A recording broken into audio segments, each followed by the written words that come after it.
दोस्तों नमस्कार। मैं हिम्मत से ठीक बार फिर आपके सामने उपस्थित हूँ महावीर समता संदेश यूट्यूब चैनल से। और आपका बहुत बहुत स्वागत है इस यूट्यूब चैनल पर। दोस्तों आपसे अपील कि अगर आपने हमारे यूट्यूब चैनल को अभी तक भी सब्सक्राइब नहीं किया है तो सब्सक्राइब कर लें, बेल आइकन दबाना न भूलें। और वीडियो अच्छे लग रहे हो तो लाइक करें, फॉरवर्ड करें और लोगों को भी भेजें, जिससे बात और ज्यादा आगे बढ़े। दोस्तों आपको मालूम है भारत में सबसे बड़ा मुकदमेबाज कौन है? जगह जगह मतलब मुकदमे हो रहे हैं। और उसमें अभी तक तो हम ये समझते थे कि सरकारें ही सबसे ज्यादा मुकदमेबाज है। कल सुप्रीम कोर्ट ने कहा है कि केंद्र सरकार सबसे बड़ी मुकदमेबाज है।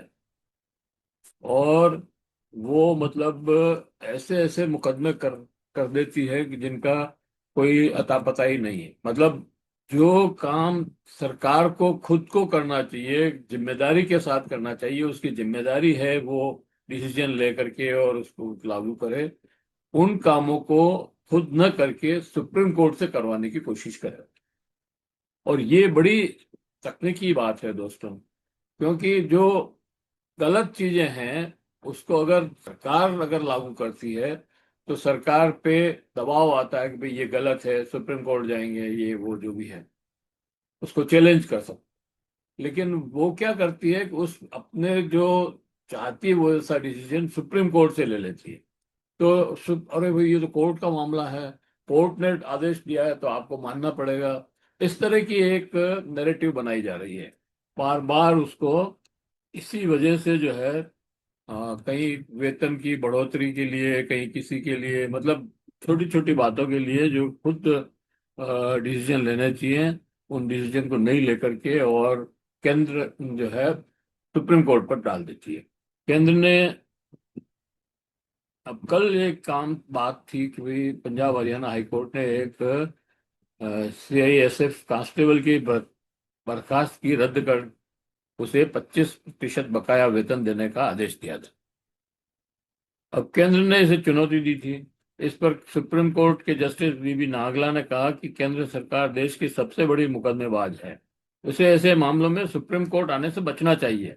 इसी वजह से अदालतों में लंबित मामलों का बोझ बढ़ रहा है। मतलब नांगला जो जस्टिस नांगला जो है वो ये मानती है कि सुप्रीम कोर्ट और हाई कोर्ट में, सुप्रीम कोर्ट में जो केसेस की संख्या बढ़ रही है, और मैं तो ये कहता हूँ कि नीचे सेशन जज की कोर्ट में भी जो संख्या बढ़ रही है वो सरकारों की वजह से ही बढ़ रही है।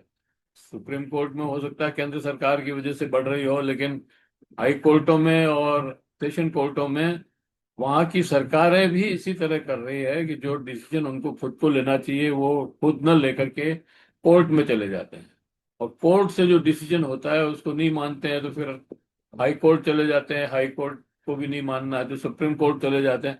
तो इस तरह से वो लंबित हो रहे हैं। अगर वहीं पे डिसीजन ले लिया जाए कोर्ट में जाने के पहले ही, जो बात सही लग रही है, उसको अपने अहम के चलते वो डिसीजन नहीं लेते हैं।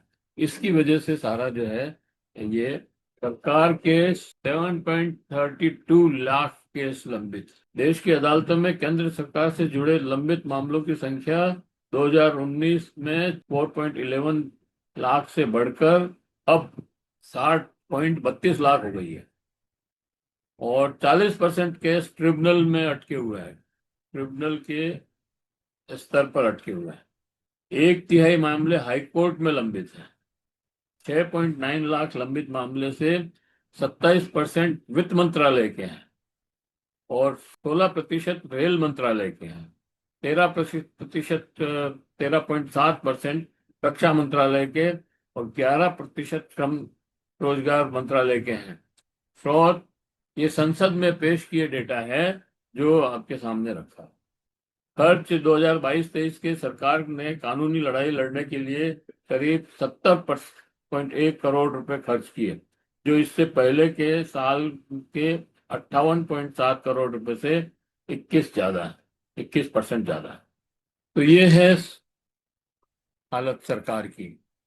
सरकार अपनी जिम्मेदारी नहीं समझ करके सुप्रीम कोर्ट, हाई कोर्ट और कोर्टों में चली जाती है, उससे चीजें सुधरती नहीं है। चीजें और बिगड़ जाती है और केसेस लंबित हो जाते हैं और न्यायालय से भरोसा उठ रहा है। जय हिंद, जय भारत। आपने अगर अभी भी यूट्यूब चैनल को सब्सक्राइब न किया है तो सब्सक्राइब कर लें, बेल आइकन दबाना न भूलें। और अगर वीडियो अच्छा लग रहा है तो लाइक करें, फॉरवर्ड करें और लोगों को भेजें। मिलते हैं फिर किसी और वीडियो के साथ। जय हिंद।